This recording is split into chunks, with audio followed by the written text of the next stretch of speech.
आप अपनी पीठ थपथपाते रहते हैं। कभी आप इस देश को, देश के युवाओं के रोजगार पर भी तो बोलिए, देश के एजुकेशन पे भी तो बोलिए। आप कभी कहते हैं जनगणना होनी चाहिए, कभी कहते हैं कुछ होनी चाहिए। तो इतना कंफ्यूज देश की सरकार कैसे हो सकती है? मेरा सवाल है one nation one election committee में हरीश साल्वे जी पर। 68 साल की उम्र में, 70 साल की उम्र में तीसरी शादी, 70 साल की उम्र में तीसरी शादी, दूसरी शादी 2020 में ये किए थे। जिंदगी भर चलने वाली शादी इनकी 3 साल भी नहीं चली। जिंदगी भर चलने वाली शादी इनकी 30 साल भी नहीं चली। अब ये 5 साल में ही देश को चलाना चाहते हैं।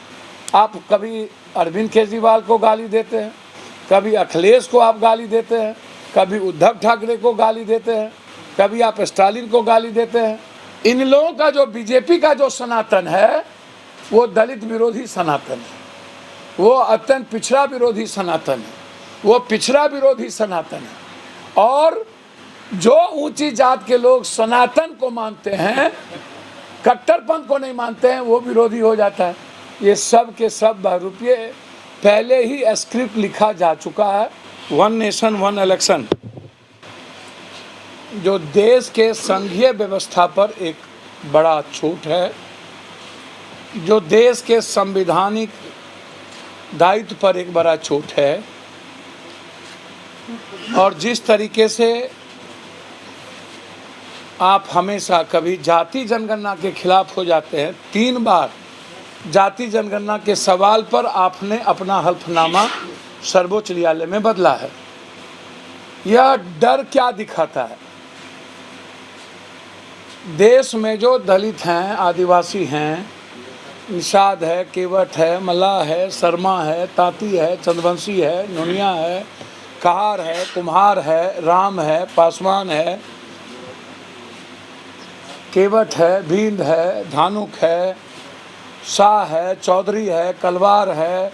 ये जो जातियां जो आर्थिक, सामाजिक और राजनीतिक रूप से बिल्कुल कुशवाहा है, जो कमज़ोर हैं, जिनको हमेशा से आप कभी कहते हैं जनगणना होनी चाहिए, कभी कहते हैं कुछ होनी चाहिए।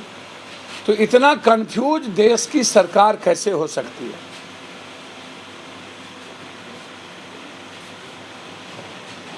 आप अपनी पीठ थपथपाते रहते हैं।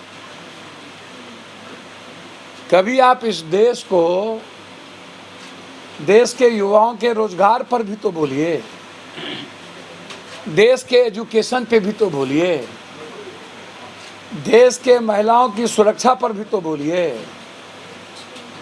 आप इस पे चर्चा नहीं करते हैं। मेरा सवाल है one nation one election committee में हरीश साल्वे जी पर।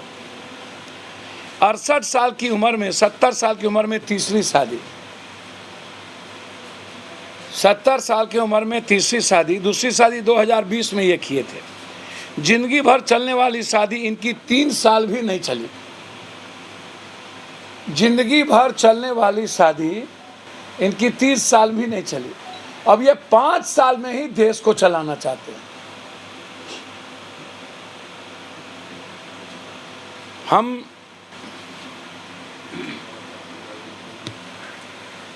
अब आप सोचिए, जिसकी शादी 3 साल नहीं चली, वो 5 साल वो one nation one election committee में कौन लोग,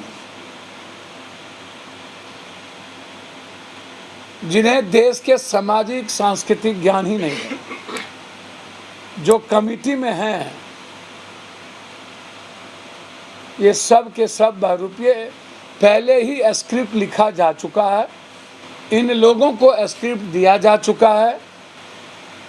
और अब जब भाजपा मुक्त हो रही है देश, लगभग स्टेट सब कुछ, और जब आप देश के 140 करोड़ जनता ने मन बना लिया, आप कभी अरविंद केजरीवाल को गाली देते हैं, कभी अखिलेश को आप गाली देते हैं, कभी उद्धव ठाकरे को गाली देते हैं, कभी आप स्टालिन को गाली देते हैं। उन्होंने, स्टालिन ने क्या कहा? उन्होंने कहा सनातनी सभ्यता संस्कृति हमारी ताकत है, लेकिन जिस सनातनी धर्म के नाम पर कट्टरवादी हिंदू पंथती दलितों को, आदिवासियों को, कमजोरों को विचलित करती है, उसकी जीने के तरीका पर हमला करता है, वो वैसी कट्टरपंथी नहीं चाहिए। सनातन तो हमारी जीवन धारा है, सनातन तो हमारी विचारधारा है। इन लोगों का जो बीजेपी का जो सनातन है वो दलित विरोधी सनातन है, वो अत्यंत पिछड़ा विरोधी सनातन है, वो पिछड़ा विरोधी सनातन है। और जो ऊंची जात के लोग सनातन को मानते हैं, कट्टरपंथ को नहीं मानते हैं, वो विरोधी हो जाता है।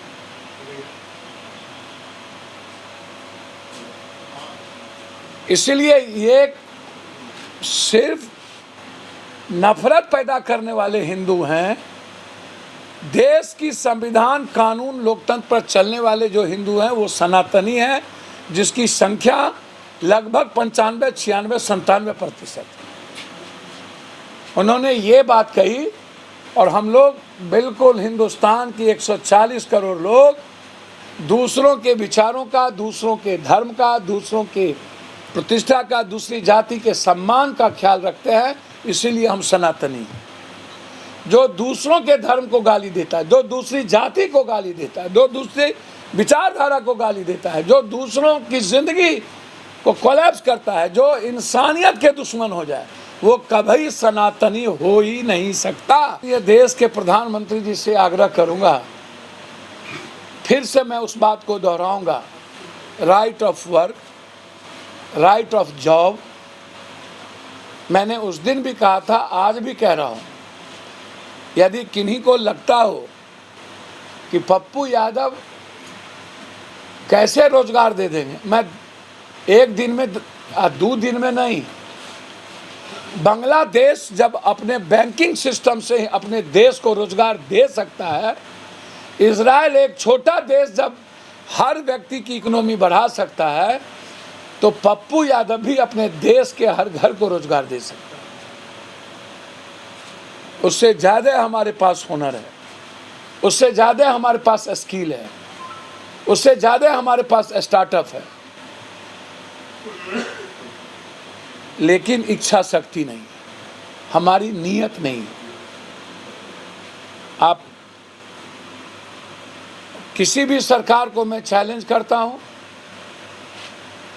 कि गरीबी और गरीब शब्द ये नेता और सिस्टम का नाजायज औलाद है।